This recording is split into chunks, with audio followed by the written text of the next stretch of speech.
kita jadi bisa mengenal banyak beraneka bidang ilmu karena jasa Bapa dan Ibu guru. Alhamdulillah kita jadi pandai, alhamdulillah kita jadi bisa mengenal banyak beraneka bidang. Baik, anak soleh dan soleha, sudah siap? Ini KD pembelajaran kita pada pagi hari ini. Silakan dicermati dan nanti insya Allah kita akan belajar semua tentang ini. Soleh dan soleha, kita mulai pembelajaran kita hari ini tentang hidup rukun dari buku tematik terpadu JSIT. Hidup rukun dalam keluarga. Setiap keluarga pasti menginginkan hidup rukun. Apa sih itu hidup rukun? Hidup rukun adalah hidup bersama dengan saling menyayangi, menghormati, membantu, dan saling peduli antara anggota keluarga. Rasulullah juga setelah mengajarkan kepada kita, bukan termaksud golongan kami orang yang tidak menyayangi yang lebih muda atau tidak menghormati yang lebih tua. Itulah yang diajarkan Rasulullah kepada kita semua umat Islam. Soleh dan solehah, sekarang kita lihat siapa saja anggota keluarga inti itu. Ada ayah, ada bunda, ada kakak, ada adik perempuan, ada adik laki-laki. Nah, mereka semua adalah anggota inti di dalam sebuah keluarga. Anak soleh dan solehah, sekarang kalian perhatikan apa yang harus kita lakukan di rumah agar kerukunan di rumah tetap terjaga. Yang pertama, belajar bersama, bermain bersama, saling menolong, saling membantu, saling peduli. Jika butuh bantuan, maka ucapkanlah minta tolong. Dan jika sudah selesai dibantu, maka ucapkanlah terima kasih. Jangan lupa ya. Di sini kalian bisa lihat contoh kegiatan belajar bersama antara adik dan kakak. Di situ ada Kak Salman, adik perempuan Sofia, ada adik laki-laki Sayyid yang sedang melakukan aktivitas belajar bersama. Di contoh yang lain kalian bisa lihat kegiatan bermain bersama dan saling membantu merapihkan mainan antara kakak dan adik. Nah, itulah yang bisa menghidupkan keluarga kita menjadi keluarga yang rukun. Anak soleh dan soleha, di sini ada contoh bagaimana Sofia meminta bantuan Kak Salman untuk diajarkan ketika belajar. Apa yang harus Sofia katakan? Nanti kalian isi. Begitu juga apa yang Syed katakan jika meminta bantuan oleh Kak Salman untuk mengambil bola di atas. Ya. Di contoh selanjutnya ada Sofia yang membawakan bubur ayam untuk Kak Salman. Kira-kira nanti Kak Salman harus mengucapkan apa ya anak soleh? Dan gambar kedua, ibu yang sedang meminta bantuan. Nah, kira-kira ibu mengucapkan apa kepada Sofia? Silakan dijawab ya anak soleh dan soleha. Masya Allah, saking sayangnya ayah dan bunda kepada anak-anaknya yang sering membantu mereka, ayah dan bunda selalu mengutamakan mereka daripada diri mereka sendiri. Ketika ayah dan ibu membeli makanan, mereka pasti dibelikan makanan untuk buah hati mereka. Ketika mereka ada uang, mereka suka membawakan buah tangan untuk Salman dan adik-adiknya. Salman, Sofia, dan Sayyid sangat senang saat ayah dan ibu pulang karena mereka semua mendapat oleh-oleh. Tidak ada anak emas di antara mereka loh anak soleh. Tanpa diperintah lagi, Salman dan adik-adiknya langsung bersyukur kepada Allah. Mereka juga berterima kasih kepada ayah dan ibu. Nah, anak soleh, di situ ada kata ungkapan. Kata ungkapan adalah gabungan kata yang memiliki arti berbeda dengan kata asalnya. Contoh tadi kalian dengar, satu, kata buah tangan yang artinya oleh-oleh. Yang kedua, buah hati yang artinya anak. Yang ketiga, ada anak emas yang artinya anak kesayangan. Itulah kata ungkapan yang kalian ketahui dari perkataan tadi. Baik anak soleh dan soleha, sekarang Pak Guru ulangi ya, perhatikan baik-baik. Kata ungkapan adalah gabungan kata yang memiliki arti berbeda dengan kata asalnya. Contohnya seperti tadi, satu, buah tangan artinya oleh-oleh. Kedua, buah hati artinya anak. Tiga, anak emas artinya anak kesayangan. Nah, itulah kata ungkapan yang memiliki arti berbeda dengan kata asalnya. Baik anak soleh dan soleha, setelah tadi kita mengetahui apa sih itu hidup rukun, di depan kalian ada gambar. Amatilah gambar tersebut dan beri tanda centang di gambar yang mencontohkan hidup rukun yang ada di rumah Sofia dan kakak serta adiknya ya. Itu juga ada di buku kalian halaman 10. Nanti kalian centang. Terima kasih anak soleh. Alhamdulillah anak soleh dan soleha. Kita rehat dulu yuk. Kita nyanyi lagu syukur ciptaan dari Raihan. Kalian ikuti ya nada yang Pak Guru nyanyikan. Bismillahirrahmanirrahim. Ucaplah alhamdulillah, syukur kita kepada Allah. Ucaplah alhamdulillah, syukur kita kepada Allah. Salawat kepada Nabi Muhammad ya Rasulullah. Salawat kepada Nabi ya Rasulullah. Karena syukur itulah taat setiap tempat, setiap waktu. Syukur itu dapat dilihat pada sikap dan tingkah laku. Marilah bersama kita bersyukur kepada Allah. Kita bersyukur. Nah, itu lagu Raihan, ciptaan Raihan, judul Syukur. Nanti kalian ulangi dan nyanyikan ya di rumah ya. Oke? Kita lanjut anak soleh dan soleha. Ketika suatu hari Salman merapikan buku-bukunya, buku Salman banyak sekali. Sofia membantu Salman merapikan buku-bukunya loh. Itu yang tadi dibilang saling membantu.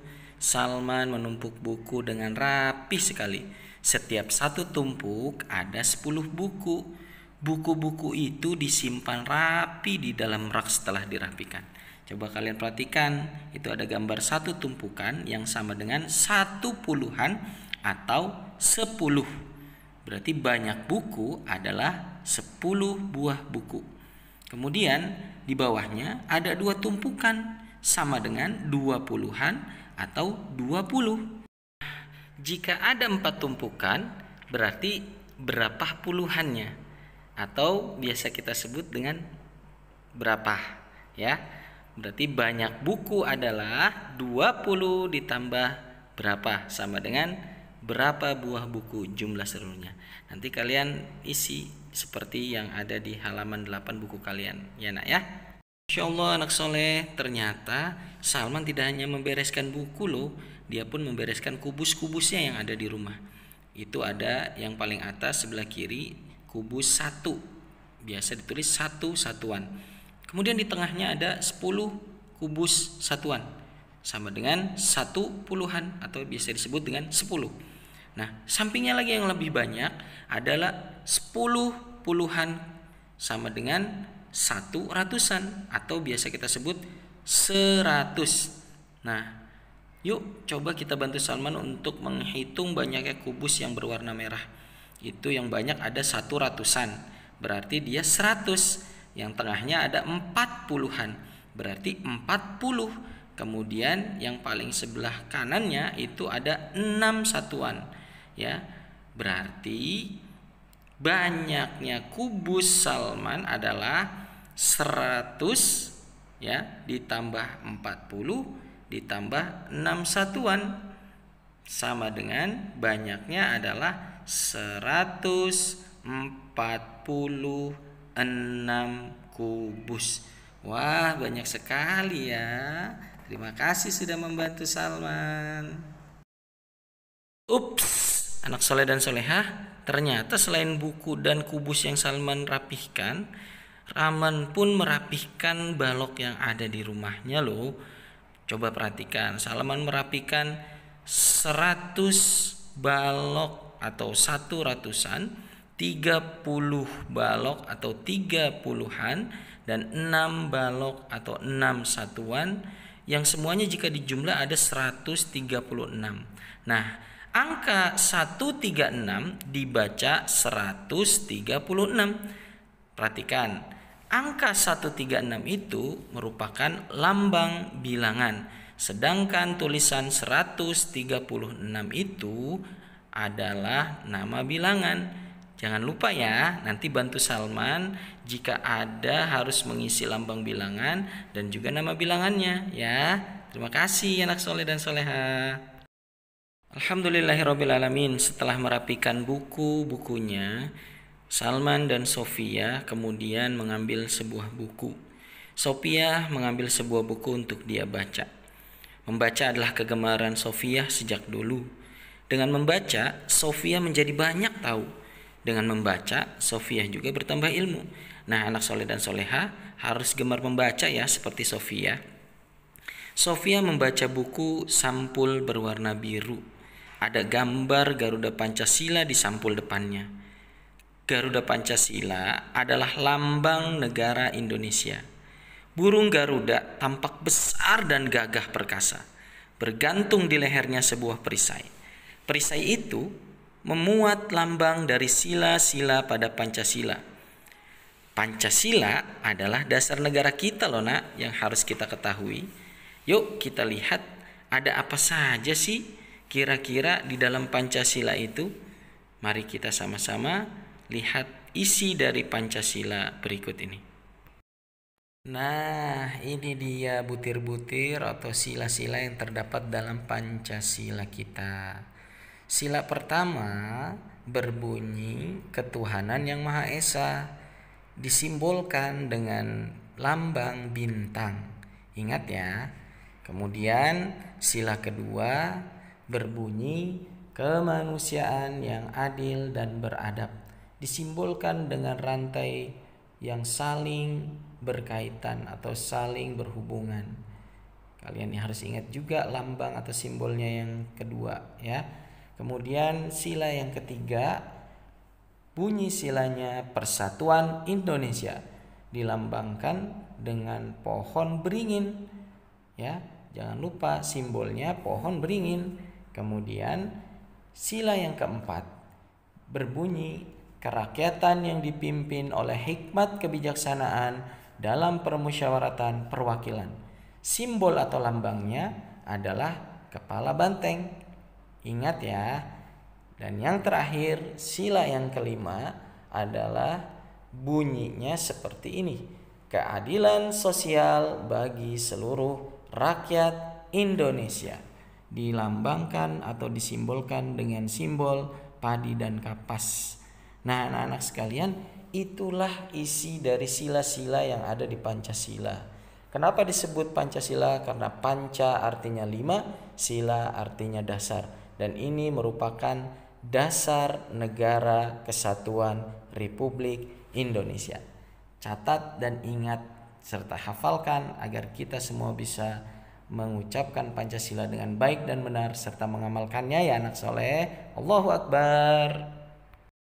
Soleh dan soleha, seperti yang telah Pak Guru jelaskan tadi, Pancasila adalah dasar negara kita. Oleh karena itu, kita harus mengamalkan semua sila yang ada dalam Pancasila. Sila pertama dalam Pancasila mengajarkan kita untuk percaya hanya kepada Allah yang Maha Esa. Bukankah kita sebagai seorang muslim selalu bersaksi dalam salat-salat kita? Apa? Siapa yang tahu? Iya. Persaksian itu berbunyi asyhadu an la ilaha illallah wa asyhadu anna muhammadar rasulullah. Artinya aku bersaksi bahwa tiada yang berhak disembah selain Allah dan aku bersaksi bahwa Nabi Muhammad adalah utusan Allah. Menyembah Allah artinya taat kepada perintah Allah. Taat kepada perintah Allah adalah tanda kita sudah beribadah dengan benar. Nah, pertanyaannya, apakah ibadah yang kita lakukan setiap hari ini sudah benar? Semoga ya, kita berdoa kepada Allah, semoga amal ibadah kita diterima oleh Allah Subhanahu wa taala. Kemudian, apakah kamu selalu sholat berjamaah? Ayo, yang ikhwan jangan lupa nanti sholat berjamaah di masjid bersama ayahnya.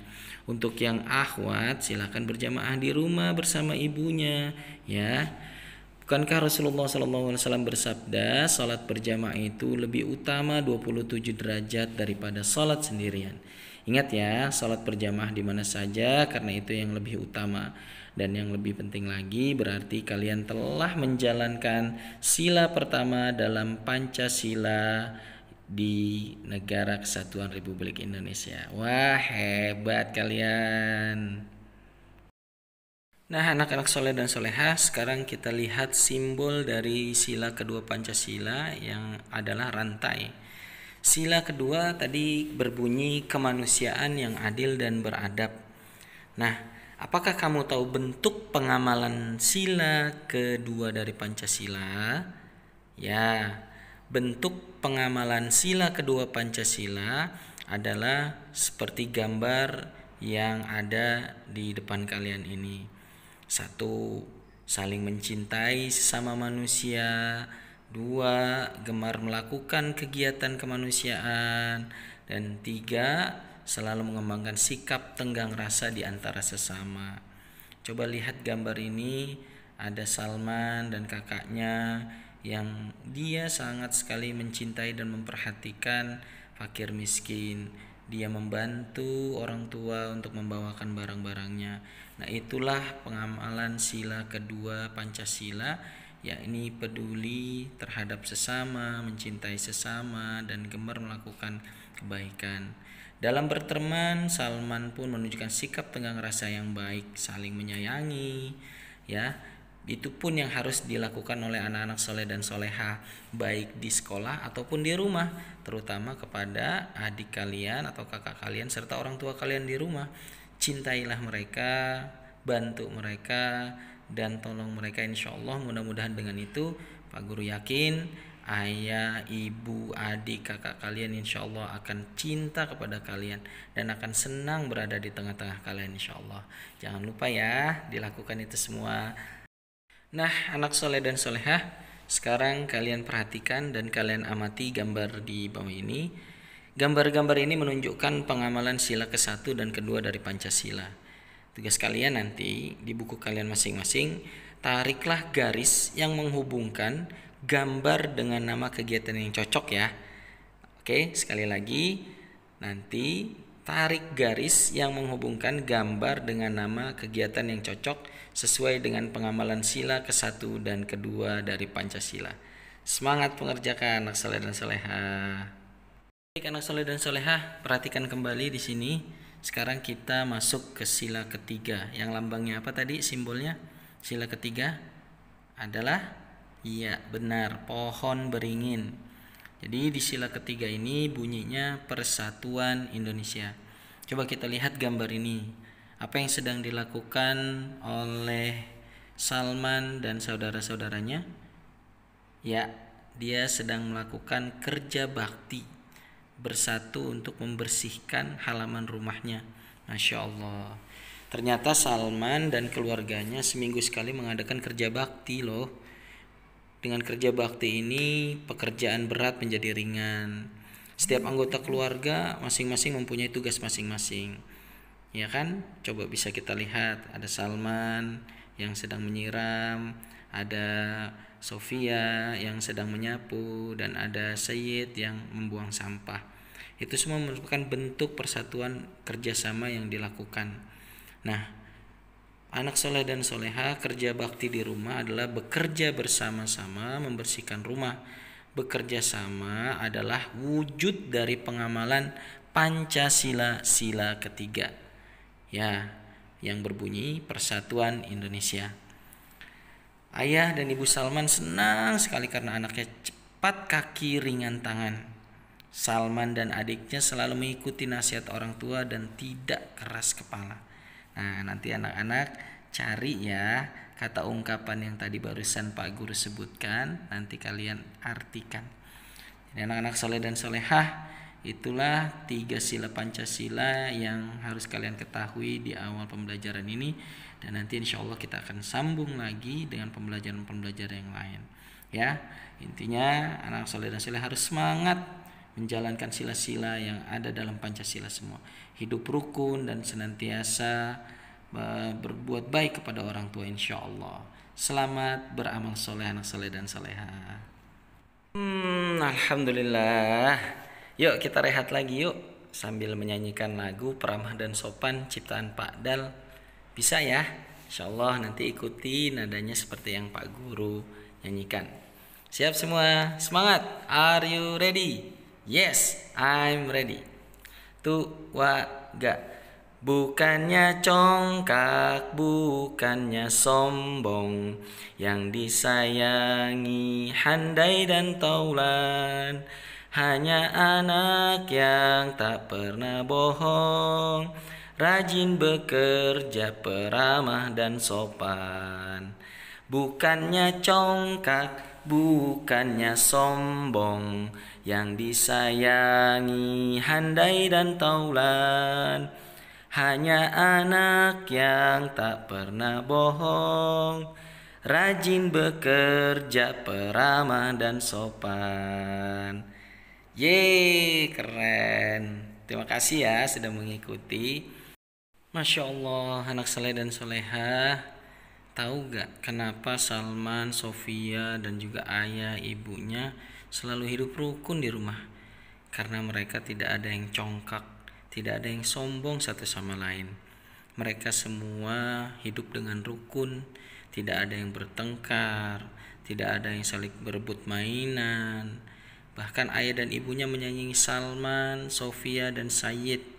Sebaliknya, Salman, Sofia, dan Sayyid menghormati dan menyayangi ayah dan ibunya. Hidup rukun itu menciptakan suasana yang nyaman loh, Masya Allah.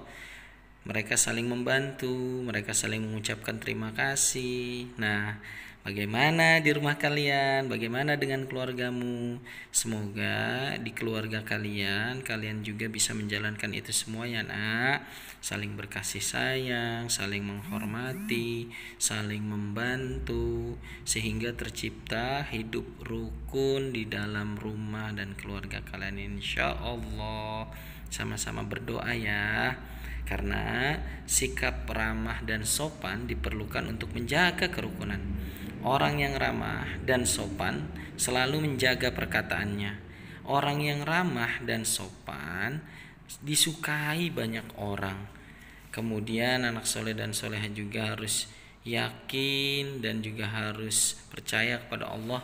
Kalau kita berbuat baik kepada orang tua, kakak, adik, atau siapapun, maka Allah akan memberikan pertolongannya kepada kita, menyayangi kita juga, dan Allah akan memberikan apa yang kita inginkan, insya Allah. Jadi sayangi keluarga, kakak, adik, ayah, dan bunda kalian di rumah ya anak soleh dan soleha. Oh iya anak soleh dan soleha, Allah Subhanahu wa ta'ala juga menyuruh kita berbuat baik, bukan hanya sebatas perbuatan, tapi juga baik secara lisan. Allah Subhanahu wa ta'ala berfirman, wahsin kama ahsanallahu ilaika wala nabghil fasada fil ard innallaha la yuhibbul mufsidin. Berbuat baiklah kepada orang lain sebagaimana Allah telah berbuat baik kepadamu, dan janganlah kamu berbuat kerusakan di muka bumi. Sungguhnya Allah tidak menyukai orang-orang yang berbuat kerusakan. Maha benar Allah dengan segala firman-Nya. Quran Surat Al-Qasas ayat 77. Nah, anak soleh dan solehah, pertolongan kita kepada makhluk Allah, baik itu manusia, hewan, ataupun tumbuhan, akan mendatangkan pertolongan Allah Subhanahu wa ta'ala kepada diri kita dan keluarga kita. Yakinlah nak, karena Rasulullah SAW bersabda, barang siapa yang menolong orang-orang yang berada dalam kesulitan dan penderitaan, maka Allah akan menolongnya di dunia dan di akhirat nanti. Insya Allah, semoga kita menjadi orang-orang yang ditolong oleh Allah Subhanahu wa ta'ala. Allahu Akbar. Mari sama-sama kita tutup pembelajaran hari ini anak-anak soleh dan soleha dengan doa penutup majelis. Subhanakallahumma wa bihamdika asyhadu an la ilaha illa anta astaghfiruka wa atubu ilaik. Sampai berjumpa di pembelajaran berikutnya. Assalamualaikum warahmatullahi wabarakatuh. Allahu Akbar, Allahu Akbar, Allahu Akbar.